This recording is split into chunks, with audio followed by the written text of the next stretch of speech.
Condemn brutality out in the open.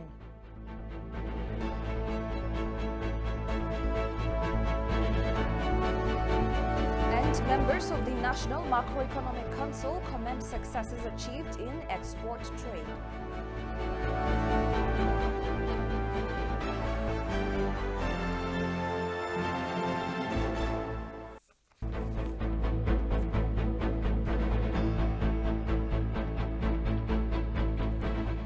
Hello and thank you for joining us. You're watching Addis News Hour with the news. I'm Tabitha John. Do stay with us. President Sahle-Work Zewde appreciated Ethiopians for their age-old value of coexistence despite pluralism and polarized differences threatening to tear their unity apart. She urged religious leaders to hammer out pressing issues of the day with the faithful so that the culture of dialogue flourishes as the country finds itself in a crossroads situation. The remark came here today while the president attended the regular session of the Ethiopian Interreligious Council. Goshu Melliso tells you the details. Ethiopians with different religions have lived in harmony for centuries. The East African nation has accepted and accommodated a variety of religions and teachings than any other country in the world. However, recently Ethiopia is soaked in a sea of polarized politics, seriously undermining its age-old value of coexistence. The Ethiopian Interreligious Council commenced its 40th regular session in Addis Ababa on Thursday. President Sahle-Work Zewde, through words of appreciation for Ethiopians from all walks of life for coexisting despite religious differences.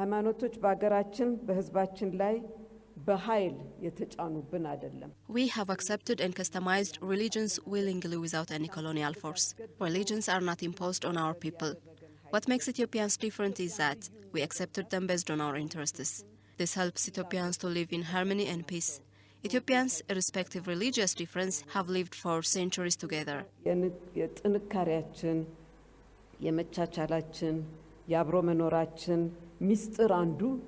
This being the fact, the scenario seems to be polluted by polarized views popping up in various directions. She said that disunity and intolerance being witnessed in some instances is disheartening for a nation which still prides itself of being the beacon of coexistence. We are witnessing unspeakable brutalities, inhuman acts and cruelty being committed on our citizens over the past 4 years. Why this happened in a country which for quite long swam in a sea of tolerance is a million-dollar question. Worse still, these inhuman acts are conveniently ignored and perpetrators flexing their muscles as accountability doesn't seem to be in the picture at all. In short, deafening silence is prevailing. Religious institutions and legal firms should condemn the massacres against innocent citizens. President Sahle-Work Zewde has urged religious leaders to awaken their faithful, untimely fashion to get out of the quagmire in which the country still finds itself. Ethiopian Minister of Health Liya Tadesse expressed gratitude to Ethiopians living in the United Kingdom and Northern Ireland for their financial support towards the reconstruction of health facilities in the Amhara and Afar states. Ethiopians living in the United Kingdom and Northern Ireland have donated a sum of £291,000 to the Ministry of Health, which they collected for the reconstruction of health facilities destroyed by the terrorist TPLF during its invasion into Amhara and Afar. Ambassador Plenipotentiary of Ethiopia to the United Kingdom, Teferi Ledsho, disclosed that the contribution of the diaspora towards the rebuilding effort remains immense.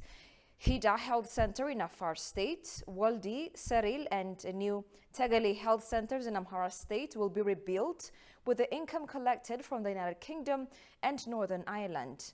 Health Minister Liya Tadesse, for her part, appreciated the support which was poured in by Ethiopians residing in London and its surroundings, Birmingham, Coventry, Stoke-on-Trent, Manchester and Nottingham.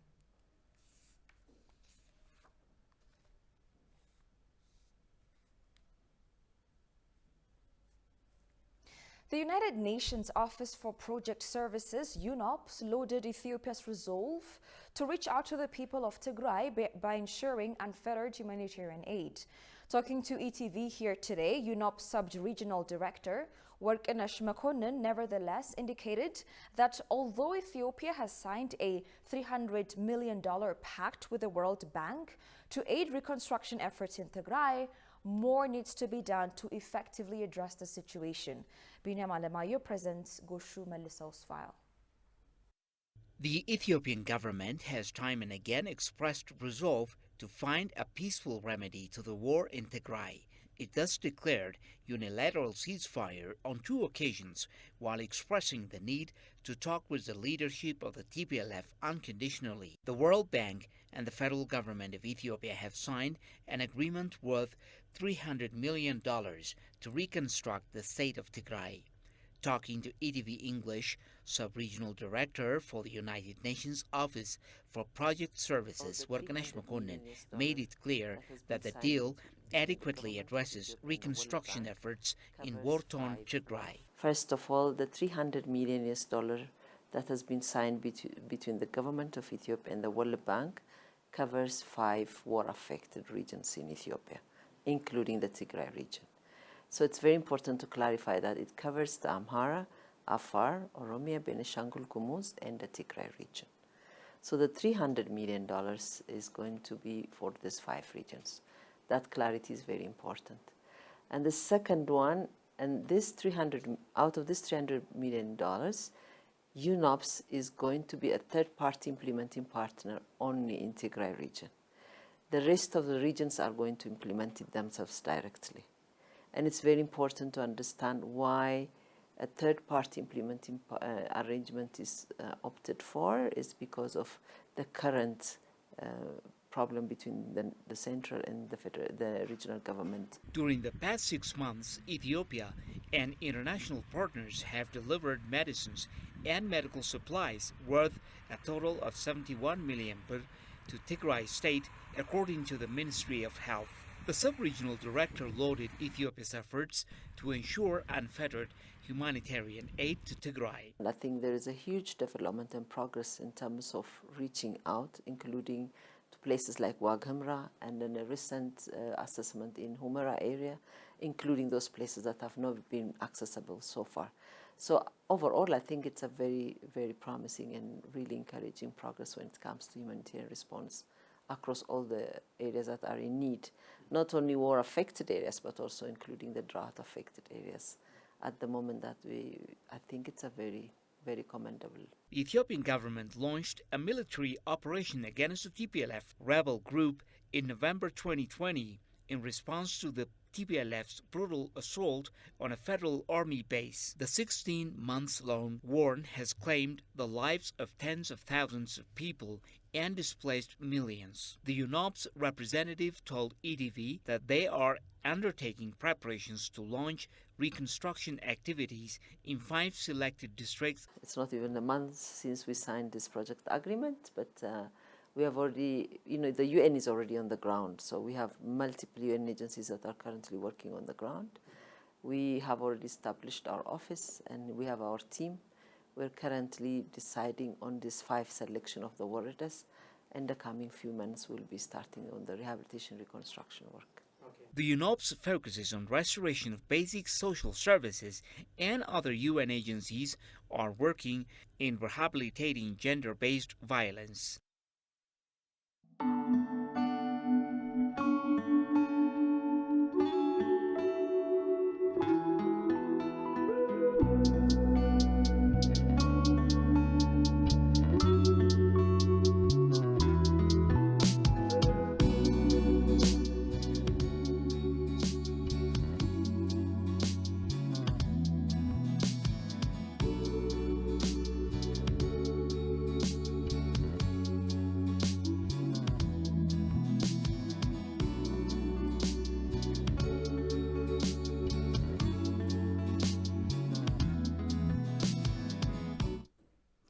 Welcome back. An Ethiopian military delegation led by Major General Tesfaye Ayalew, head of the Ethiopian National Defense Force Deployment and Somali Region's Temporary Security Command Post Coordinator, discussed with Southwest State of Somalia on peace and security cooperation.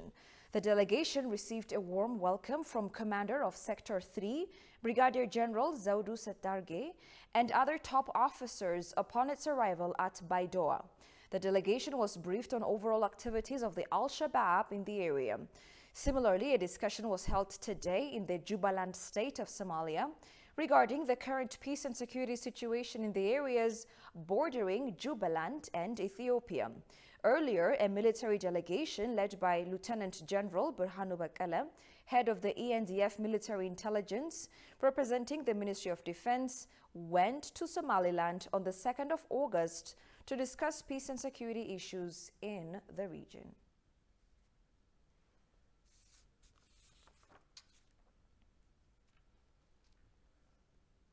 Ethiopia, which has vast natural and man-made tourist attractions, needs to promote its destinations to the whole world aggressively in order to enjoy more benefits from it. Talking to ETV, a seasoned tour guide from the US said there are ample rooms for Ethiopia to generate more revenue from its tourist attractions amidst of all the challenges it is currently facing. Take a look at the story. It's provocative music. Yeah. Recently, you have been to Arbaminch and that of Lalibela. For anybody who hasn't been to Lalibela, what's the current status of Lalibela? There's good and bad news. The good news is flights every day to Lalibela. Flights have resumed. The bad news is there's still no electricity. So a lot of the hotels and the accommodations is still struggling, you know, to go back to where they were. And a lot of the wonderful places have been looted. So they're still recovering, they're still repairing. That doesn't mean the whole town is destroyed. No, the churches are still there. And we do need to encourage a lot of foreign tourists and local tourists to go to Lalibela to help it revive itself. Because Lalibela, as you know, is a UNESCO World Heritage Place. But more than that, for us Ethiopians, it shows the ingeniousness of our forefathers in terms of architecture, in terms of geology. Because Lalibela, he was not just a high priest. He was an astronomer, he was a geologist, because he had to go look for the right rocks to go sculpt the rock-hewn churches. You just don't go anywhere and you just don't start digging. Because he was born, you know, around Imrana Christos area, which is more granite and basaltic. So you had to look for tuff soil. So I strongly encourage people to go to Lalibela, whether they're driving, whether they're flying. I flew to Lalibela, but I drove from Lalibela to Bahardar. So the road is safe. I mean, there's no problem for security and anything. Tourism and hospitality industry has been hard hit because of the advent of COVID-19, and then the conflict in the north came up. What's the recovery like? Is it in a way that we can go back now, or is there something else? Tell us more about it. We have to see things in a very different way. Everything happened for a reason. This should prepare us Ethiopians that we should not rely strictly on Western visitors. We have relied immensely, solely on Western visitors and neglected the African visitors, the Asian visitors, and the local visitors most of all. So I said to myself, you know, it's a fragile. Abi, how shall we revamp our tourism and hospitality industry in a bit to bring those tourists in order to showcase Ethiopia to the rest of the world to a cleaner and safer and secure Ethiopia? How should we revamp it? We should start, especially with you guys, the media. You know, you have a big work to do here, and pushing and exposing and showing to the viewers who Ethiopia is, and create the need to travel, create the need of discovering. You see, it's good to watch something on TV, but it's another thing going experiencing the place, whether you're traveling by car, whether you're flying by plane. So it have to start with the schools, from the children, all the way up to the universities, and then also with all the civil servants. Then there will be a desire. Now people go to Kullibi, people go to Lalibela, people go to Debre Zeit, people go to the Bale, you know, Sheikh Hussein, but or near Desi, but there's no this movement where Ethiopians want to go see. Okay, we want to go see the Danakil. We want to meet the Afar people. Okay, and the Afar people are one of our precious jewels. You know, they're protecting the border, and they're sitting on a land that is so unique because it has volcano, you have Dalol, and you have all kind of things in Afar. And then we're going to have to say, let's go see the Ogaden. What's going on in Ogaden? There's a Wabi Shebele River. Let's go see the Bale Mountains. We need to create it for ourselves because we don't want to wait for the foreign media to come and instill this desire, this urge to know our country. Once, you know, the children and then the adults began to see their country, they'll give it more value. They'll give it more respect.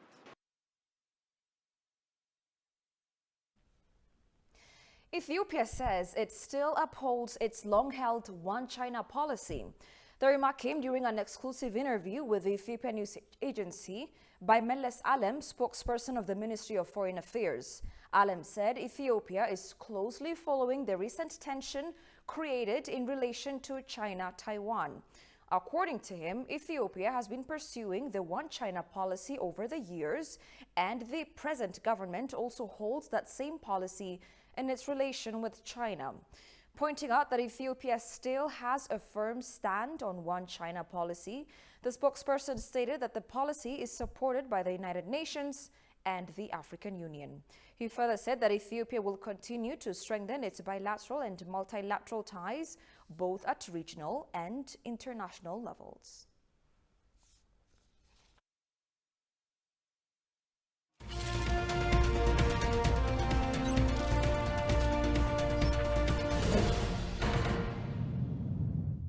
In business news, some members of the National Macroeconomic Council say although export still stands out in helping Ethiopia's economy achieve a boom, success recorded in various sectors also played a significant role. Hailing the revenue from the agricultural industry as promising, the members approached by ETV further pointed out that this goes a long way in relieving the economy of some of the irregularities it has been facing in recent months. Kasahun Chane has the full account. Ethiopia has registered better macroeconomic performance in a just ended Ethiopian fiscal year, according to the members of the council. The members told ETV that major economy performance of the country in the last fiscal year remains outstanding given the challenges. They said the effort to register much better performance in all sectors to continue by expanding on this good beginning. According to the members, in addition to export, trade, people-oriented development activities have also performed better. State Minister for Finance and a member of the Council, Iyota Kalin, told ETV that during the last fiscal year, due attention was given to all macroeconomic sectors. At the moment, we are working hard to rise the quantity and productivity of agriculture besides competitiveness of its products. In this regard, there have been tremendous achievements. For instance, horticulture is one such area where great strides are being made by incorporating fruits and veggies. Also, we are working to improve the type, quantity and quality of export products so that export trade is not solely dependent on certain products. This has played a significant role in helping Ethiopia cope with internal and external problems and achieve better macroeconomic performance. በድምሩ ስታየው አጠቃላይ የኢትዮጵያን የማክሮ ሁኔታ በጣም ወደ ተሻለ ደረጃ ወስዷል ማለት ነው። Chief Executive Officer of the Ethiopian Investment Holdings and member of the National Macroeconomic Council, Mamo Mehretu, for his part elaborated that Ethiopia's export revenue during the stated period surpassed that of the previous fiscal year. ፋይናንስ ዘርፉ ለምሳሌ ባንኮች የሰበሰቡትን ቁጠባ ብንመለከት 1.6 ትሪሊየን ብር ደርሷል። In the finance sector, for instance, if we take the savings of the banks, it has reached a whopping 1.3 trillion birr. As a result, the bank's lending has risen incredibly over time, and as of this year, it has increased by 26%. This is an indicator of the economic growth of the nation. ከ4 ቢሊዮን ዶላር በላይ የውጭ የሸቀጦች ንግድ ገቢ ማስመዝገብ ችለናል። In the past year, apart from the normal macroeconomic activities, a lot of development initiatives have been carried out, contributing their fair share in the process. በተለይ በምስራቅ አፍሪካ ቀዳሚ የውጭ ቀጥተኛ ኢንቨስትመንት ተቀባይ ሆናለች ኢትዮጵያ። Particularly in the East Africa region, Ethiopia has become the first nation where FDI takes the lion's share of the revenue. Investments fetched over $3.3 billion, while untapped potential is still there. ስንመለከት በጣም ትልቅ ሳቢ የሆኑ ነገሮች ናቸው ለውጭ ቀጥተኛ ኢንቨስትመንትና ይሄ የራሱ ሚና የተጫወተ ይመስለኛል።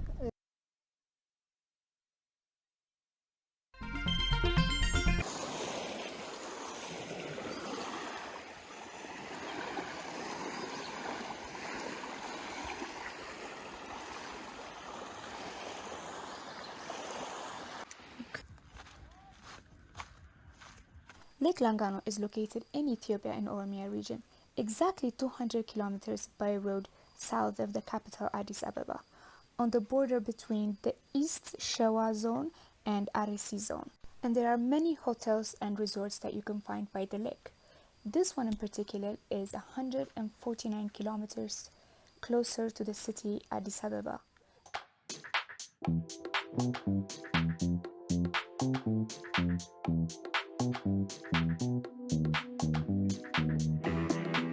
When you come to Langano, I also recommend you to visit Shala and Abiata National Parks. There you will find more than 70 types of wild animals, and you get to visit Shala and Abiata lakes.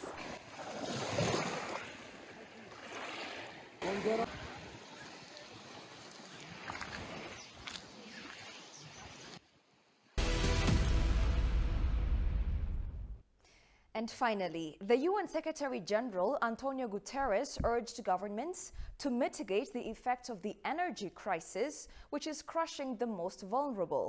According to Antonio, the largest energy company's profit in the first quarter of this year is close to $100 billion. Ioannis Fentaun has more from Africa News. Speaking in New York Wednesday, the UN Secretary General Antonio Guterres urged governments to mitigate the effects of a threefold crisis: access to food, energy and finance that is crushing the most vulnerable. The crisis fueled by the war in Ukraine and what the United Nations chief called grotesque greed by energy companies has sent energy bills through the roof. It is immoral for oil and gas companies to be making record profits from this energy crisis on the back of the poorest people and communities and at a massive cost to the climate. The combined profits of the largest energy companies in the first quarter of this year are close to $100 billion. I urge all governments to tax these excessive profits and use the funds to support the most vulnerable people through these difficult times. If the crisis affects everyone, not all nations are in the same boat. On the continent, for example, some governments choose to subsidize high costs when others have so far avoided to do so. Shell's BP's second profited highest quarter adjusted earnings rose to $11.47 billion when BP profited highest in 14 years, with underlying profits hit $8.45 billion for second quarter of 2022 results.